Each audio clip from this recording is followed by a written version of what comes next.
For the thousands in attendance, for the millions watching around the globe, ladies and gentlemen, let's get ready to talk about the Royal Rumble in quite a sarcastic but ultimately positive manner. Right now, I have no idea what the Royal Rumble is going to look like this year. It still feels too early to cram a building for an event that involves chanting hot air into each other's stupid faces, but also, oh man, I really need a Royal Rumble right now. It's the greatest wrestling stipulation of all time. Rest in peace, Pat Patterson, you undisputed genius. And even the terrible ones have had their amazing moments. Shock, eliminations, thunderous returns, nail-biting tension, and iconic imagery. It is quite simply the most wonderful time of the year, and this might just have been one of the hardest lists I've ever had to make. Counting down from 10 to 1 has never been more meaningful. These are the 10 greatest Royal Rumble matches in WWE history. Number 10, 2019, the Women's Rumble. To get the caveats out of the way, it wouldn't be unfair to call this a middling Rumble with a great ending, but that ending is BANANAS, which spells really good ending to a Royal Rumble. Put simply, remember how everyone wanted Daniel Bryan to win the 2015 Rumble and they flipped us right the f*** off? Well, in 2019, everyone wanted Becky Lynch to win the Royal Rumble, and she f***ing did, lads! That pop when Finlay says, "Fair bollocks, give it a lash," and Becky strides to the ring is unreal, and an all-time Rumble highlight, leading to her immediately lamping Nia Jax in the face, which is excellent, and a blistering closing stretch of white-knuckle tension with never win Becky against always win Charlie. After almost a decade of the Royal Rumble serving as a grim herald of stubbornly enforced, unpopular Mania plans, this was a wild breath of fresh air. Of course, they would then stubbornly enforce unpopular Mania plans, but shut up, this was a wonderful night for Becky Lynch, even if it was just for one night. Don't get me wrong, a lot about this Rumble didn't work. Lacey Evans wasn't ready for the spot they put her in, and that comedy skit involving Maria Kanellis, Alicia Fox, and a hat is positively Brechtian in how confusingly awkward it is, but it has its fun moments in Naomi and Kacy Catanzaro's mega athleticism, and also, yeah, the Becky Lynch thing. It's pretty great. Number 9, 1990. It's hard to watch pre-97 Royal Rumbles. They're not fundamentally bad, they just lack the polish and showmanship that we're used to in the modern era. Entrance themes weren't even given to every competitor for fuck's sake, which seems nuts looking back, and there was more of a focus on the messy free-for-all brawling than crisply organized spot. However, there was one beautifully booked air quotes moment, trademark copyright, in the 1990 Rumble. It saw the first in-ring stare down between long-term ace of WWF Hulk Hogan and the rising star Ultimate Warrior. Towards the end of the Rumble, both men eliminated the entire field before standing toe-to-toe, and as Gorilla Monsoon would often say, this place is going bananas. The first truly great a pairing we thought we'd never see moment in Rumble history, the kind that have gone on to define the match as a chaotic creation engine of odd but wonderful wrestling face-offs. Also, it doesn't hurt that the match was f***ing stacked with talent like DiBiase, Jake Roberts, Macho Man, Roddy Piper, all in the first 10 entrants. Then you got Hogan, Mr. Perfect, Warrior, Dusty Rhodes, Andre the Giant. Great Rumbles serve as a snapshot of their era, and this is possibly the best snapshot of the WWF at the tail end of the great 80s wrestling boom. Number 8, 2008. And speaking of stacked, the 2008 Rumble began with Undertaker versus HBK. Yes, please, that'll do. Also in the field, Triple H, Batista, Kane, Roddy Piper, hooray, Mick Foley, and of course the most thunderific of thunderous returns, John Cena at number 30. Cena gave conclusive proof that he's not like most boys, returning a mere 4 months after an injury that was supposed to shelve him for at least 6. Rumbles are the perfect place for a welcome back pop, and it's grown to become a January tradition that long injured wrestlers re-emerge in the Rumble match to lightning charge a storyline heading into WrestleMania. Thanks to John Cena's supernatural return in 08, as well as other returns that we'll get to in a bit, Winky Face, it's conclusive proof that no one's ever really gone, further cementing the Rumble as the happiest time of the year, well, in theory anyway. Return aside, 2008 though, it's really solid throughout. It's in front of a hot New York crowd. The final 3 are as good as the Rumble's ever had. Love that little gesture off between them at the end. And the only really dud spot is Finlay somehow managing to get himself disqualified, a decision that still makes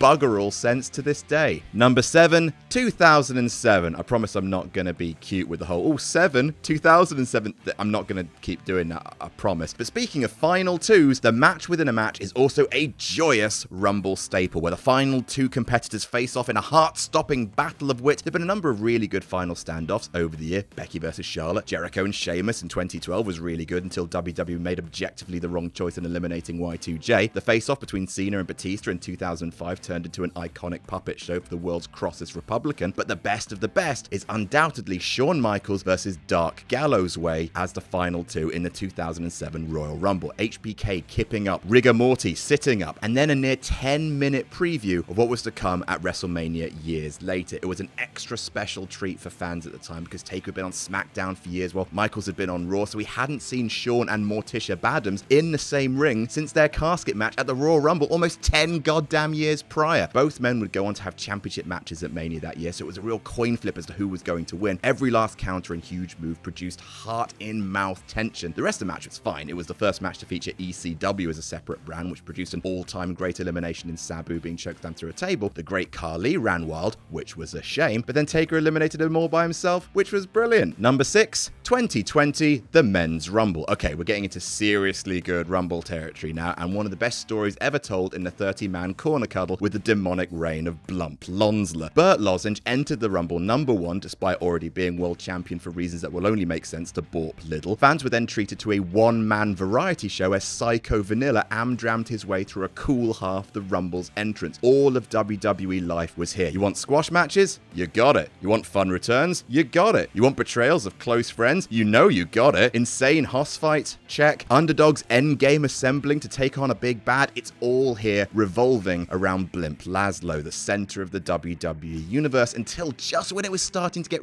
really annoying, McIntyre kicked him into the car park. Wonderful. A perfectly told, big story. Something actually unique after decades of Rumbles, and a new star in the process. Oh, and also, Edge returned, which is cool. Number 5, 1992. And speaking of big stories, the early years of the Rumble are fascinating to watch as the company realizes what kinds of stories it can tell in this brand new format. The first time they put huge stars together in unlikely combos, the first time they realize they can perfectly set up the WrestleMania main event by having the winner challenge for the world title, and in 1992, the first time they can build the story of the entire match around one man's journey. The 92 Rumble is beloved because, unlike previous years, it was a keenly focused narrative, one large story told in large part by two men, Ric Flair and Bobby the Brain Heenan. Having just arrived in the company the previous fall, the Nature Boy entered the Rumble at number 3 and went the distance, lasting an hour, surviving by any means necessary, all as Heenan crowed on commentary that it wasn't fair to Flair. The Nature Boy won the match, winning the vacant WWF Championship as he did so, and the idea of it is still insane. Vince strapping his top title to a man made legendary by his bitterest competition and booking a hero's journey for him along the way. Without this narrative spine, the match would be okay, there's some decent names in here, Savage, Hogan, Piper, but the real joy is watching how all of these players interact with Flair. If they helped him, Heenan would hilariously heap praise upon them. If they attacked him, Heenan would prolapse at ringside. It's an old Rumble and a bit janky, but it's still an absolute joy to watch. Number 4, 2002. A vastly underrated Rumble, even though most people already think it's very good. Officially the last Rumble of the Attitude Era. No, it is. Shut up, look it up, you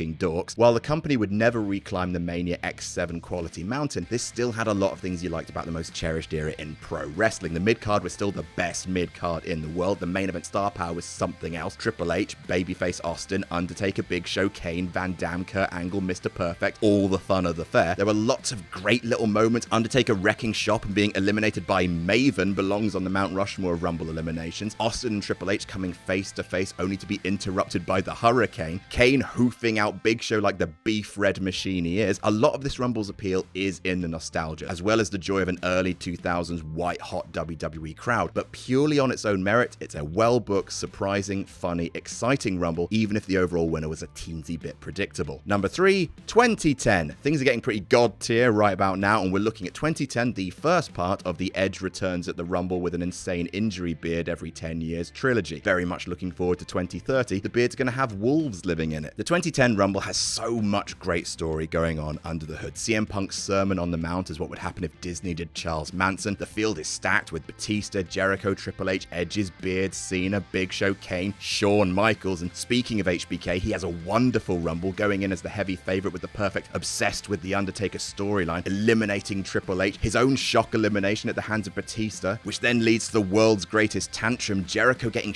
canned by Edge after weeks of trash talking him on TV. It's everything everything a Rumble is supposed to be. Returns, shocking narrative developments, huge Mania implications, a unique platform to showcase mid-card characters with eccentric booking. Well done, everyone. A bloody good night's work. Number 2, 2001. I know, right? It's not my number 1. It's my favorite Rumble, but even I have to admit that there's a better one out there. What to say about this match that I haven't said in 2 different Adam's favorite matches lists across 2 different bloody YouTube channels? It's just, it's so good. 5 potential winners in Kane, Taker, Rikishi, Rock and Austin, the hardcore stretch, the Drew Carey bit where he offers Kane money being actually still funny today, the Honky Tonk Man getting murdered, the Big Show returning and getting murdered, Taker and Kane teaming up, Triple H and Austin getting into it, the Rock and Austin getting into it, the insane crowd. There's barely a scrap of fat on it. It's a concentrated dose of everything we come to expect from a good Rumble. It's one of my very favorite things, but there is a better Rumble. Maybe. Let's see. And number 1, 2018, the Men's Rumble. I'm just trying to think of a Royal Rumble that has made me more worried and then more happy than when Shinsuke Nakamura eliminated Roman Reigns to win the 2018 Men's Rumble. It's so weird that what makes the payoff to this Rumble so wonderfully good is the fact that for the last, no joke, 7 years, the winner of the Rumble had been a disappointment, especially since 2017. The Rumble had somehow morphed from being the best match of the year to the most frustrating, anger-inducing, crowd-baiting show of management dick swinging. It was a horrible cycle. Fans would learn the proposed Mania main event, not like it that much, then somehow convince themselves that WWE would change their mind at the Rumble. Maybe Daniel Bryan would win after all. Maybe Dean Ambrose. Maybe someone who isn't Roman Reigns. Another year, another baffling choice until 2018 and the final 2, Nakamura versus Reigns. Everyone desperate for Nak to do it, but there was just enough well-deserved doubt and fear in everyone's mind to think they wouldn't give it to us, and then they did. And lo and behold, everyone was happy, but beyond happy, surprised, relieved, a swell of all the best emotions. And 2018 isn't even a one-moment Rumble. The whole thing is booked so brilliantly with such rare self-awareness and tact that it's hard to believe WWE did it. Everything works. Finn is the Iron Man. The Heath Slater storyline runs throughout the first third of the Rumble, ending with a beautiful payoff. Rusev being crazy over, Reigns eliminating Rollins, the final 6 being an old guard versus new guard with Cena, Orton, and Mysterio against Balor, Nakamura, and Reigns, but then that devolves into being a final 4 of Cena and Reigns as the overpushed, smart-loathed juggernauts against Balor and Nakamura. It's so carefully and smartly done. WWE prepping the fans for disappointment by reminding them of the things they're tired of before giving them something fresh that they actually wanted. It's a brilliant, brilliant Rumble, and sod it, I'm saying it, the best of all time. You heard. And that's our list. What's your favorite Royal Rumble of all time? Let us know in the comments below, and don't forget to like and subscribe to WrestleTalk for more great news and lists, and never forget to jam that jam.